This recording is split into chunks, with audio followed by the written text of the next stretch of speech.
Good evening. My name is President Obonjo of Laughter Republic. I find this video very interesting for two reasons. And the two of them are one, I don't see anyone in politics doing what he just did and addressing as the second reason why it finds like a spot with me and intrigues me is he says the citizens of the world. Doesn't give a fuck. I've never seen any politician address any citizen of the world as citizen of the world. That I find very intriguing. Whether or not I agree with the rest of what he said, which pretty much like everything I do agree with. I mean, the only thing that I kind of like I do agree with, but also it's like I understand why is the poor and why there is that gap and why there is, there's two reasons why, you know, we are the way we are as just average Joes. And then there's the huge wealth gap. And one, that's because financial illiteracy. A lot of people just don't understand finances. The ones that actually have the resources to go out and change their life, they don't understand how to do so.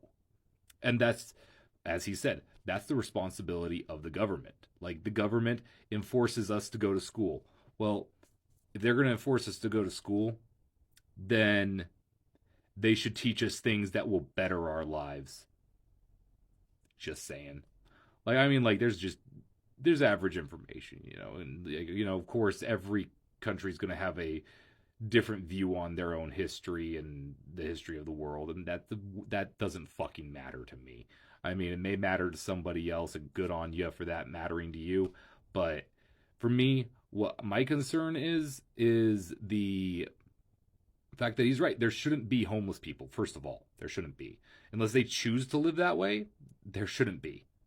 Number two, and yes, there are people who choose that lifestyle. I have met them. And they say that even if they were offered all the money in the world, they wouldn't accept it if they had to live in a house. Just how it is. So, number two, the other thing that I found that, with financial literacy, and it's a lot of ego. There's a lot of people that their pride is on the line of them being right about, rich people. And all I have to say about that is actually research a lot of millionaires and billionaires and how much they actually do try and help the world, and how much, like there are ones out there that you don't hear about. Because that's the divide and conquer. Like, if it was up to them, and I've always heard the argument of like, well, if they are so, great of people, why don't they give their money away? They fucking do. Like, there's tons of people who give away their money to charities. They're just not going to put themselves in the poorhouse because they can't afford to end up not being able to give back. Like, that's the whole, like, give and exchange. And that's why those people who are, rich beyond belief, that are fucked up with their money and moving. First of all, let's be real. They're doing what they believe is right.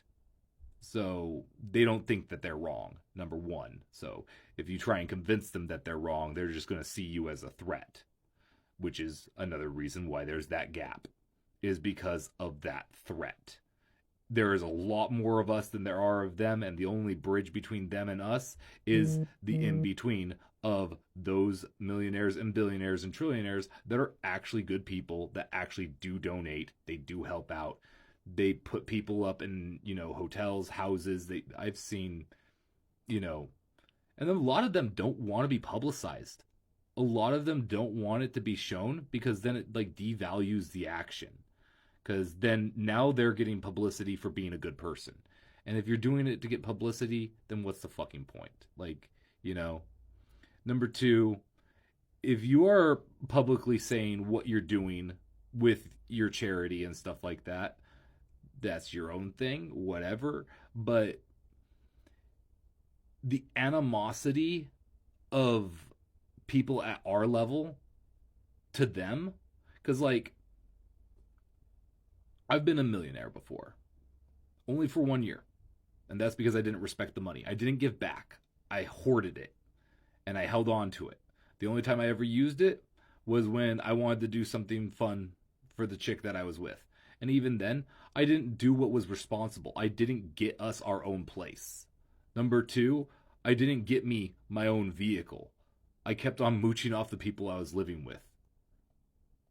That doesn't make sense. Like, that's exactly the reason why, is because I had a thought in my mind on how, rich people act. It's, you gotta hoard your money, and everyone else is going to try and take it away from you because they're going to view you as evil. And you know what? After I lost all my money, then that's when people started viewing me as evil.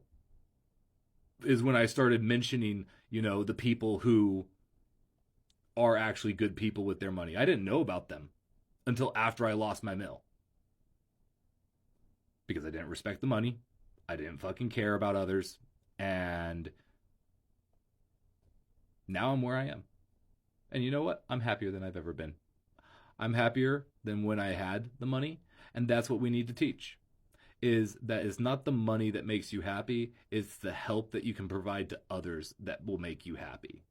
And I've helped people on this platform. And like, they've told me how much, like, just my videos alone, not including the conversations that me and them have, actually helps them. I've gone out to my favorite bar, and I've just sat with people and talked with them about life, and it's changed their life for the better. And then they come back like a couple months later and it's like, bro, like, you don't know how well I'm doing now.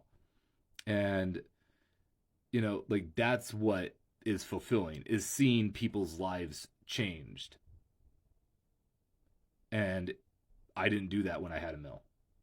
And what happened to it? It went away. I didn't respect it. Number two, if I had given it away and I had given, what I could afford to give away and help people, I'd probably still have it right now. And the reason why is because it always comes back to you. Life took it from me because I took it from others. I didn't earn it. It's as simple as that. It was COVID.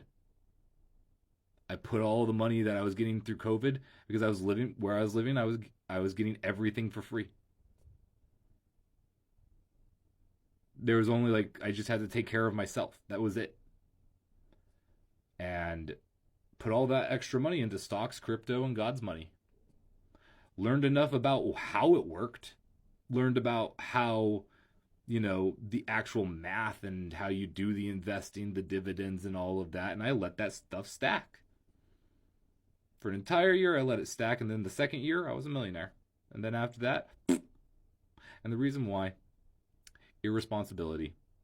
And that's what he addresses in that video, is the irresponsibility of those who are being hoarders and greedy. And it's because they're living off of wealth that they didn't come into. They don't respect it, which means since it was a generational wealth, it's going to be a generational pitfall when it comes to their wealth eventually.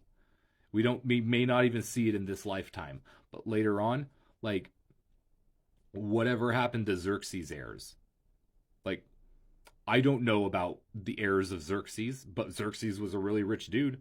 Alexander the Great, really fucking rich. I don't know what happened to his heritage. The leaders of Rome, I don't even know their names. The majority of them I don't, except Constantine, but that's because he, the whole thing with the church. My point is that wealth, if you don't respect it, it'll be gone eventually. And that's the type of stuff that we need to teach. We need to let go of our ego. We need to let go of our pride and accept if we're wrong in the financial, not just energetically and spiritually, but also just the numbers and how things work financially. We need to let go of that ego, let go of that pride, and come together and help each other grow financially, because doing it alone, it hurts, and you waste a lot of time when you could partner with other people and build wealth extremely fast. Just had to address it.